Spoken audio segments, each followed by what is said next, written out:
Quero cumprimentar os amados irmãos com a paz do Senhor. Façamos a leitura da palavra de Deus, amados irmãos, Evangelho do Senhor Jesus, conforme escreveu São João. Nós vamos ler o capítulo 19, o versículo 38. São João 19 e o verso 38.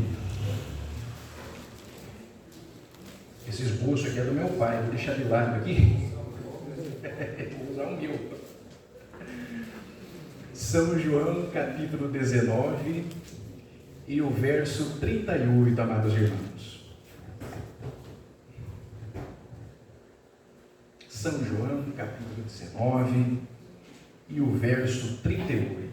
Os irmãos acharam? Diz assim: depois disto, José de Arimateia, o que era discípulo de Jesus, mas oculto por medo dos judeus, rogou a Pilatos que lhe permitisse tirar o corpo de Jesus. E Pilatos lhe o permitiu. Então foi e tirou o corpo de Jesus. Agora, amados irmãos, eu queria ler apenas mais um versículo, Evangelho de São Marcos, capítulo 15, e o versículo 43. Evangelho do Senhor Jesus, conforme escreveu o evangelista São Marcos, capítulo 15 e o verso 43, lá no finalzinho do Evangelho de São Marcos. São Marcos 15 e o verso 43. Com a ajuda do Santo Espírito de Deus, nós vamos encerrar uma parte da mensagem esta noite, que fala sobre a lição da coragem, tomando como exemplo este corajoso servo de Deus chamado José de Arimateia. E eu gostaria de recordar aquilo que São Marcos escreveu, com a ajuda do apóstolo Pedro, que o instruiu como filho na fé, nesta passagem gloriosa que está aí. São Marcos 15, 43. Os irmãos acharam?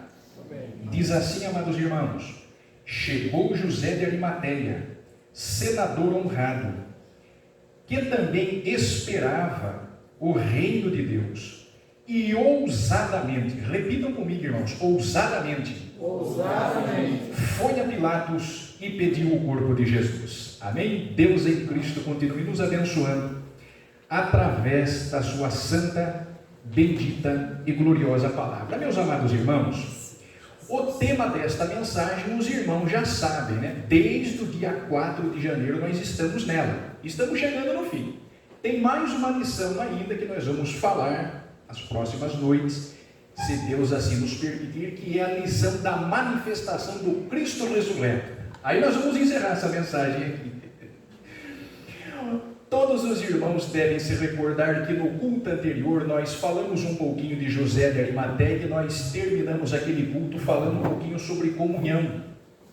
Porque a coragem que o Espírito Santo coloca no coração de um crente fiel, amados irmãos, ela faz com que a igreja seja exatamente como é esta igreja da Rua Bom Jesus, número 40. Na área musical, irmãos, Deus está fazendo nesta igreja grandes coisas que talvez nem todos ainda estejam enxergando. Os alunos permanecem fazendo aulas de música, alguns estão com um pouquinho mais de facilidade, outros estão com um pouquinho mais de dificuldade, mas eles estão permanecendo.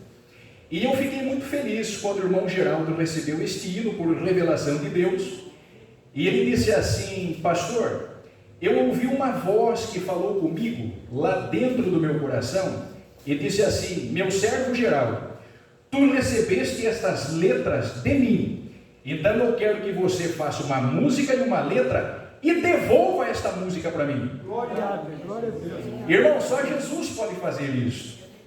É uma inspiração, eu até aqui presumo, que seja até assim parecida com o salmista quando recebia um hino do céu. E até atrevo-me dizer, irmão Geraldo, um hino desse aqui, se a harpa cristã ainda estivesse sendo escrita, podia colocar um hino desse na harpa tranquilo, pastor?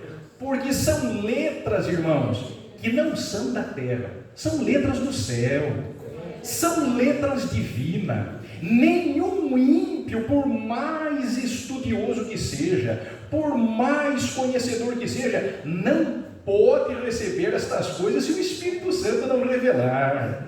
são coisas que estão escondidas na ciência de Deus. Por isso Paulo dizia à igreja de Colossenses, em Cristo nele estão escondidos todos os tesouros, de toda a ciência, de toda a sabedoria. Aí ele diz assim para os crentes: então vocês continuem pensando nas coisas de cima, porque os tesouros estão lá. Então, irmãos, isto é comunhão. Se os irmãos, se eu pudesse explicar que a felicidade que eu tenho, irmão João, de escrever um arranjo, por mais simples que seja, para uma letra, uma música dessa, meu Deus. Então, isso é só o começo, irmãos, daquilo que Jesus ainda vai continuar fazendo. Isto se chama comunhão.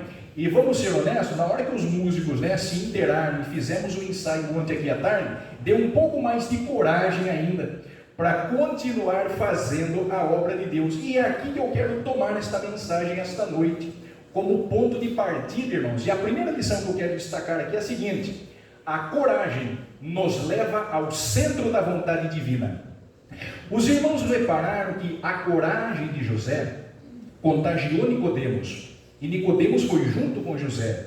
E no centro da vontade divina, aqueles dois servos de Deus fizeram o que ninguém poderia fazer ali naquela ocasião. Cumpriu-se a profecia do profeta Isaías, no capítulo 53, versículo 9, e puseram a sua sepultura como rico na sua morte.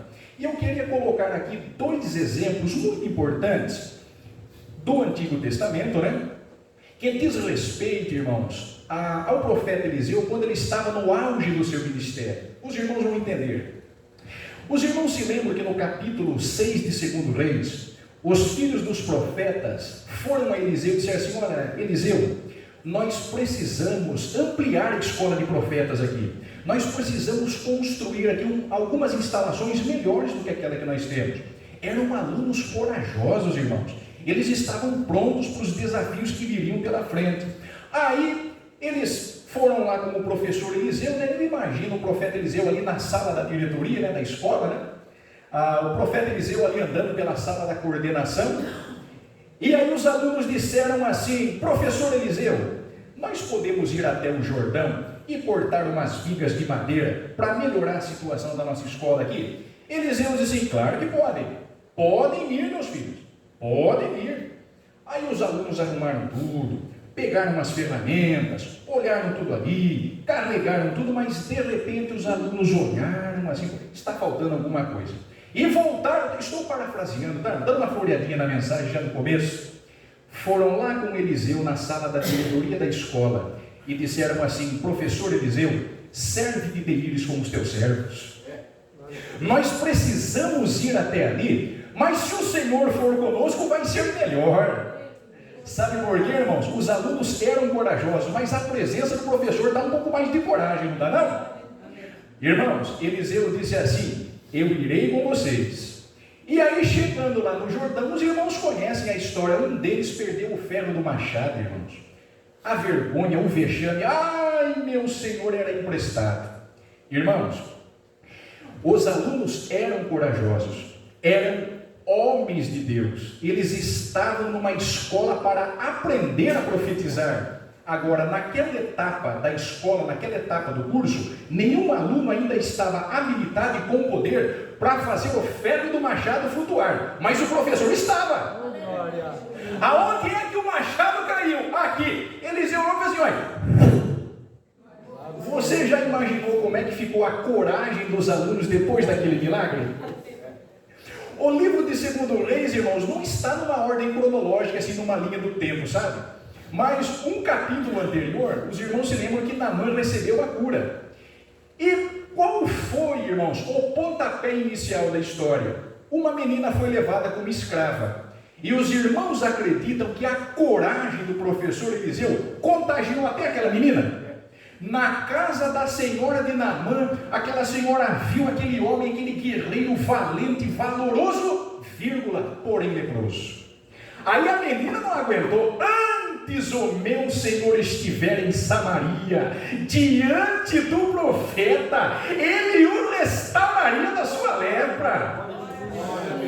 Oh, meus irmãos, que coragem! Não sabemos o nome daquela menininha, mas até ela se encheu de coragem, lembrando do testemunho do profeta Eliseu. por causa da coragem daquela menina. Naamã foi levado ao centro da vontade divina, bateu errado na porta do rei lá que estava meio desviado, mas depois chegou no endereço certo, na casa do profeta Eliseu. Naamã entrou no centro da vontade divina, recebeu a cura, e até hoje esse testemunho, irmãos, bate lá na eternidade, a gente nunca esquece de lições de coragem que estão irmanadas na palavra de Deus. Agora eu peço para que você volte o seu olhar e redobre a sua atenção para São Marcos 15:43. Chegou José de Arimateia, senador honrado, que também esperava o reino de Deus, e ousadamente foi a Pilatos. Amados irmãos, a coragem é sempre ela que revela o nosso verdadeiro caráter. É a segunda lição que eu quero destacar aqui. A coragem revela o nosso verdadeiro caráter. Por isso que eu pedi para os irmãos falarem juntamente comigo, na hora que a gente lê o versículo. Ousadamente pediu o corpo de Jesus. José de Arimateia foi lá, cheio de coragem, tomou o corpo de Jesus e ousadamente prosseguiu com a sua obra. Todo discípulo fiel de Jesus tem essa marca na sua vida, a marca da ousadia. Por causa da ousadia, é verdade que muitos profetas perderam a vida, mas não perderam a marca da ousadia. Por causa da coragem misturada com ousadia, os profetas receberam de Deus uma missão especial. E por causa da ousadia, foram até o fim e revelaram quem eles eram diante de Deus e diante dos homens. Sabe por que eu estou dizendo isso, irmãos? Jesus purificou o templo pelo menos 2 vezes, não é verdade? No começo do ministério dele e no final. Por que é que José de Arimateia e Nicodemo se tornaram discípulos ocultos de Jesus no início? Porque viram a ousadia de Jesus ali no templo. O zelo da tua casa me devorará. Quando Jesus disse isso, José de Arimateia e Nicodemos perceberam que o caráter de Cristo brilhava mais do que o sol. Irmãos, eles começaram a seguir Jesus, mas os irmãos sabem que não é na hora da bonança que nós descobrimos quem a pessoa realmente é. É na hora que as coisas ficam difíceis. É na hora que tudo dá errado. É na hora que você planeja e tudo vai por água abaixo. Quando nada mais poderia ser feito. Jesus estava prestes a ser jogado num lixão, próximo da entrada da porta de Jerusalém, na porta do monturo. Jesus estava à beira da vergonha e da humilhação depois de morto. O Espírito Santo levanta um homem, José de Arimateia, para cuidar do corpo do Filho de Deus depois de morto. Só o homem de um grande caráter podia fazer aquilo, irmãos. Maior que a riqueza, maior que o sepulcro, maior que o lençol, maior que o lenço de José de Arimateia, era o seu caráter e a sua coragem. E esta coragem a Bíblia chama de ousadia. Então eu quero destacar aqui rapidamente 3 pérolas da Bíblia a respeito da ousadia. Primeiro, a ousadia é uma bênção, porque ela nunca nos deixa esquecer que o Senhor Jesus tem todo o poder para fazer o que Ele quiser, na hora que Ele quiser e do jeito que Ele quiser. Os irmãos estão lembrados que na porta formosa do templo, aquele coxo foi curado. Os irmãos estão lembrados?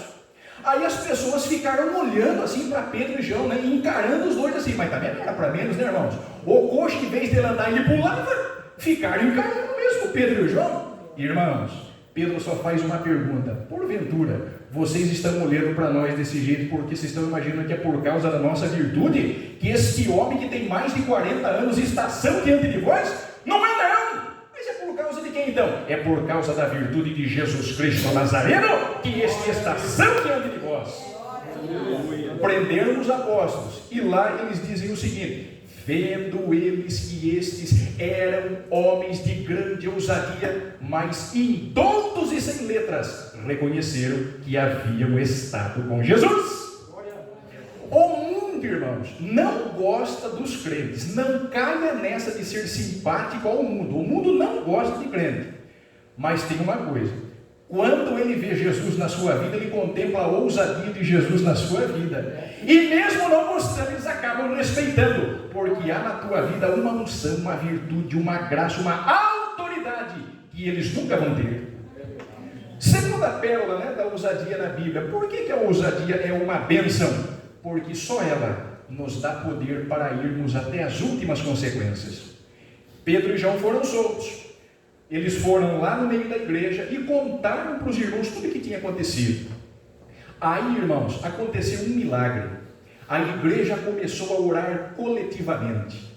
E o Espírito Santo impulsionou aquela oração. Porque cada irmão fiel que estava ali orando, começou a sua oração no Salmo 2: Senhor, os príncipes da terra, os reis da terra se levantaram um a um contra o Senhor e contra o seu ungido. Aí eu imagino Jesus lá no céu: meus filhos, o que vocês querem que eu faça? Vocês querem que eu dê um jeito no Pilatos? Não, Senhor, não precisa dar um jeito no Pilatos, não. Então eu vou destruir o Herodes. Não, Senhor, não precisa destruir o Herodes. Eu vou acabar com esse sinédrio. Não, Senhor. Mas o que vocês querem que eu faça então? Nós só queremos pedir uma coisa para o Senhor: concede aos teus servos que falem com ousadia a tua palavra. E enquanto nós vamos falando com ousadia, o Senhor estende a mão. E a hora que o Senhor estende a mão, vai curando, vai limpando, vai libertando.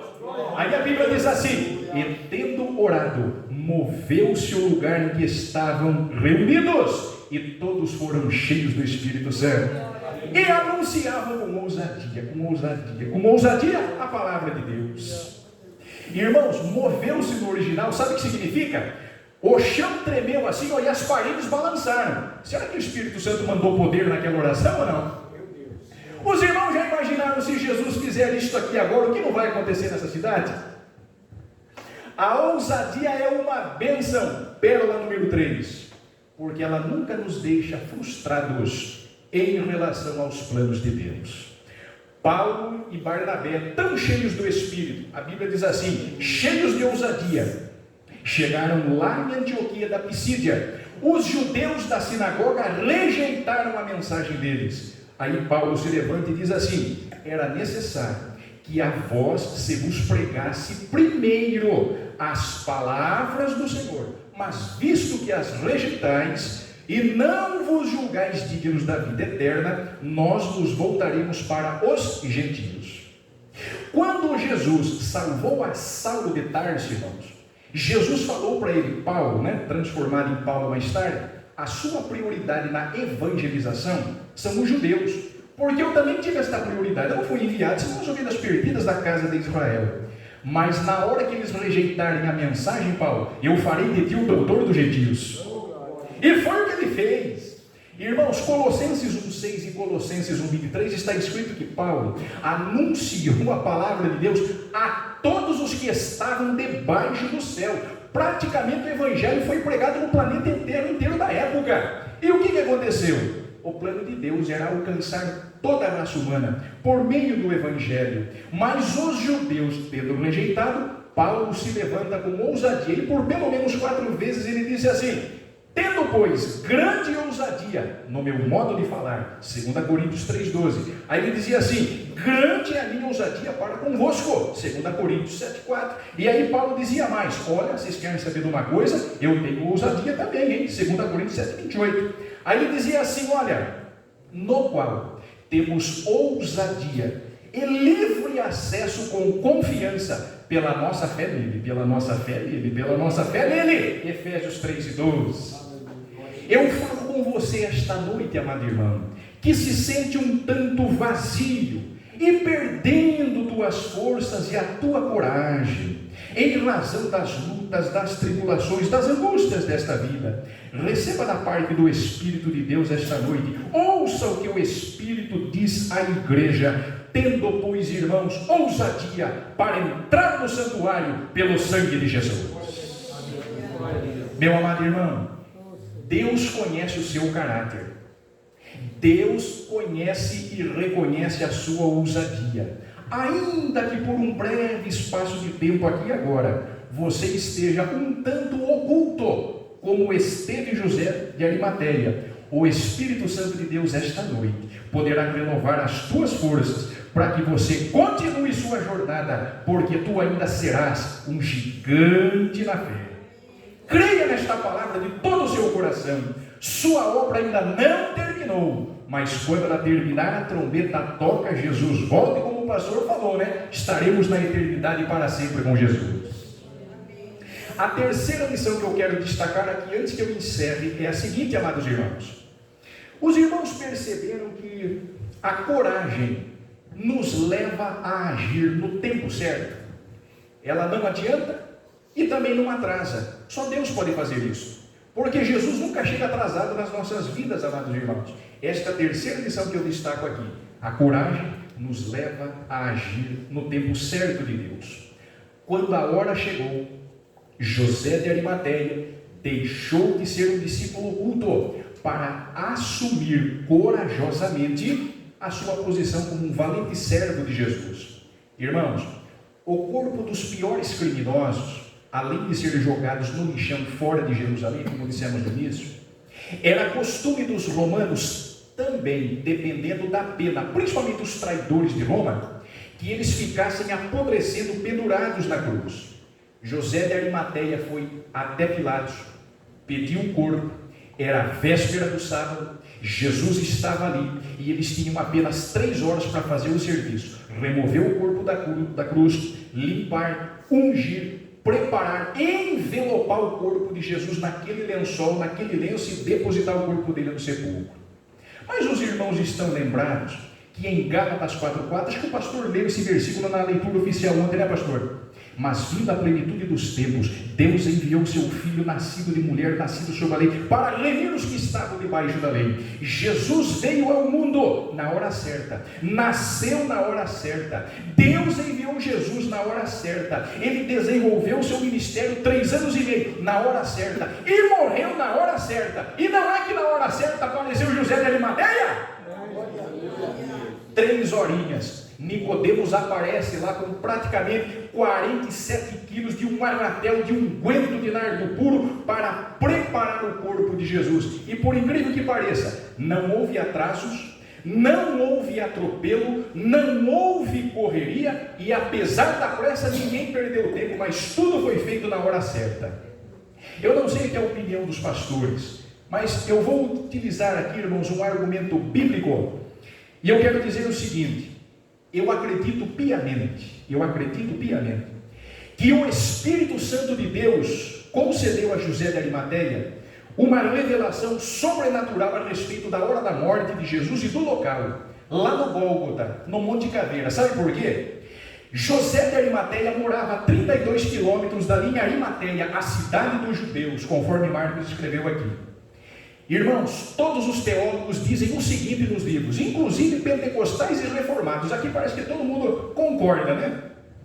Irmãos, é o seguinte: os irmãos leram, nós lemos aqui, né? Chegou José de Arimateia, senador honrado. Irmão, senador honrado aqui é um homem que tem uma reputação acima de qualquer suspeita. Não é igual esses senadores de hoje nossos aqui da República do Brasil, não. O senador honrado é honrado mesmo. José de Arimateia chegou lá, irmãos. São Marcos diz assim: ele era homem de bem e de justo. Sabe o que é um homem de bem e justo? Irrepreensível. Irrepreensível é aquele que não tem aonde você pegar. É por isso que a Bíblia diz que Daniel era irrepreensível. Não tinha um fio de cabelo fora do lugar para você pegar de errado assim na vida dele. Assim era José de Arimateia. O Espírito Santo de Deus revelou a José o local e a hora próximo de Jesus a vir de morrer. Sabe por quê, irmãos? Porque não tinha motivo nenhum para um senador honrado comprar uma propriedade perto de um lixão aonde se depositavam os criminosos e os bandidos da pior espécie. Mas o Espírito Santo deve ter falado com José: José, você vai lá em Jerusalém, passa o ribeiro de Cedron, adquire uma propriedade onde nunca ninguém foi sepultado, porque o meu filho vai ser sepultado ali. José vai, compra aquela propriedade naquele local exato para facilitar a logística para depositar o corpo de Jesus no sepulcro. José era um homem prudente, ele preparou tudo de antemão, ele sabia, ó Espírito Santo de Deus, onde é que vai ser o local? No Monte Caveira.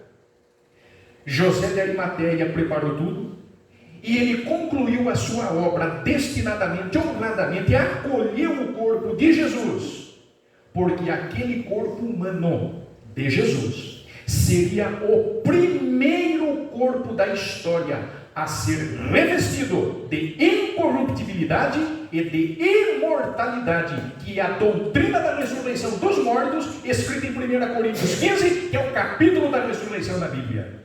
Aquele corpo seria o primeiro corpo que se levantaria daquele sepulcro, Romanos 6,9, para nunca mais tornar a morrer. Eis aqui um grande mistério da Bíblia: Jesus Cristo é o primeiro homem de carne e osso glorificado no céu. Então eu quero concluir esta mensagem dizendo o seguinte: Deus não podia escolher qualquer pessoa para esta missão, irmãos.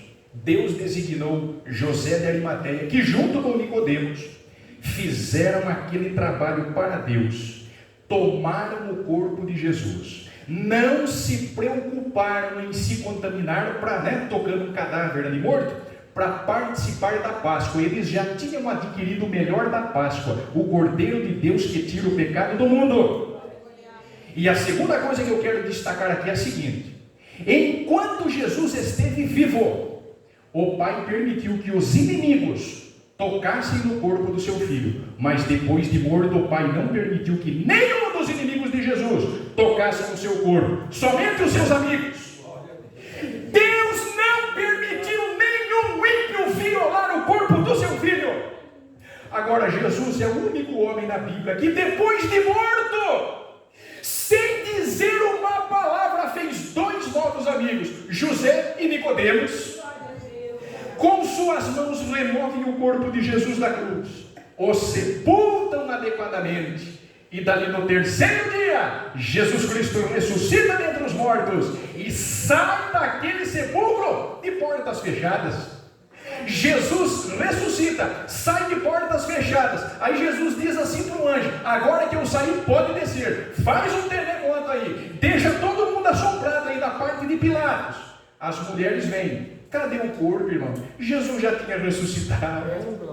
As mulheres diziam assim: quem nos levou verá a pedra do sepulcro? O anjo já tinha removido e estava sentado em cima dela assim, ó. Jesus ressuscitou e vive para sempre. Aleluia.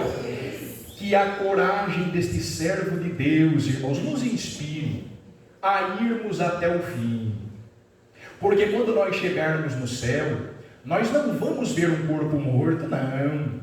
Nós não vamos ver um cadáver envelopado, irmãos, num lençol de jeito nenhum. Sabe o Cristo que você vai ver no céu? A cabeça dele, a primeira coisa que você vai ver, a cabeça de Jesus é branca, seus cabelos são brancos como a neve e como a lã. Quando você olhar no olho de Jesus, seus olhos são como chama de fogo, o seu rosto é como o sol na sua maior força. A sua voz vai ser como a voz de muitas águas. Da boca de Jesus sai uma aguda espada de 2 fios. Na sua coxa direita e no seu peitoral está escrito Rei dos Reis e Senhor dos Senhores.